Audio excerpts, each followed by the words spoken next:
যে কাশ্মীরের পেহেলগামে পাকিস্তানের মদতপুষ্ট উগ্রপন্থীদের দ্বারা নিরীহ ভারতীয়দের হত্যা করা হয়। বিশেষ করে ধর্মীয় দিক থেকে চিন্তা করে হিন্দুকে লক্ষ্য করে পুরুষদেরকে বাছাই করে হত্যা করা হয়েছিল, যাতে করে ভারতবর্ষে ধর্মীয় সংঘর্ষে একটা বাতাবরণ তৈরি হয়। তারই পরিপ্রেক্ষিতে আমাদের ভারত সরকার কঠোর মনোবৃত্তি নিয়ে পাকিস্তানে যে সমস্ত জঙ্গি ক্যাম্প, সেই জঙ্গি ক্যাম্পকে ধ্বংস করার জন্য পাকিস্তানকে অনুরোধ করা হয়, কিন্তু পাকিস্তান সরকার সেটা তার পরবর্তীকালে আমাদের ইন্ডিয়ান আর্মির মাধ্যমে অপারেশন সিন্দুর শুরু হয় গত 7 তারিখ, এবং আমাদের ভারতীয় সৈন্যরা বিশেষ করে আমাদের আর্মি যে সাহসিকতার সঙ্গে যেভাবে নিখুঁতভাবে শুধু জঙ্গি ক্যাম্পগুলি লক্ষ্য করে নষ্ট করা হয়েছে, জঙ্গি নেতাদেরকে হত্যার মাধ্যমে বিশ্ববাসীর কাছে একটা বার্তা আমরা দেওয়ার চেষ্টা করেছি যে ইন্ডিয়া, ভারত সবসময় আমরা শান্তির পক্ষে, উন্নতির পক্ষে, কিন্তু উগ্রপন্থী এবং শান্তি একসঙ্গে থাকতে পারে না।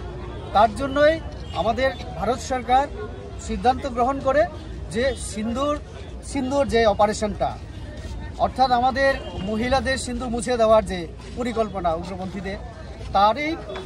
প্রতিবাদে ইন্ডিয়ার আর্মি যে অপারেশন শুরু করে, সেটা ভারত সরকার বলেছে আমাদের মাননীয় প্রধানমন্ত্রী ওনার নেতৃত্বে যে এই সিন্দুর অপারেশন এটা চলবে যতদিন না পর্যন্ত উগ্রপন্থী কার্যকলাপ কাশ্মীর সহ ভারতবর্ষে বন্ধ না হয়, এবং পাকিস্তানে যে সমস্ত উগ্রপন্থী ক্যাম্পগুলি আছে সেটা পাকিস্তান যদি ধ্বংস না করে, তাহলে এরকম অপারেশন আরও হবে। আমরা 3 দিন দেখেছি যে পাকিস্তান যে জায়গায় সহযোগিতা করার কথা 7, 8, 9, 10 পর্যন্ত, তারপরে আমরা দেখেছি উল্টো আমাদের উপরে, আমাদের সাধারণ মানুষের উপরে, বসতি এলাকায় এবং আমাদের সৈন্যবাহিনী ক্যাম্পকে লক্ষ্য করে গোলাবর্ষণ করার চেষ্টা, ড্রোনের মাধ্যমে অ্যাটাক করার চেষ্টা, আমরা সেটাও প্রতিহত করেছি। এবং আমরা এটাও দেখিয়েছি যে আধুনিক যে ভারত, অর্থাৎ এখনকার যে ভারত, আমরা সব দিক থেকে সক্ষম। আমরা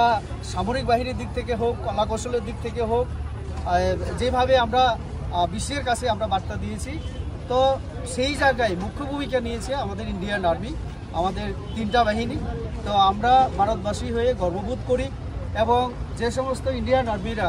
নিজের জীবন বলিদান দিয়েছেন বা ঝুঁকি নিয়ে যেভাবে দেশ রক্ষার জন্য তারা ভূমিকা পালন করেছেন, অবশ্যই ধন্যবাদের যোগ্য। আমরা তার জন্যই জনতা আজকে আমবাসাতেও আমরা এই ধন্যবাদ রেলি এবং তাদের সঙ্গে সহযোগিতা এবং সাথে থাকার বার্তা দিয়ে আমরা আজকে এখানে রেলি আমরা বের করেছি।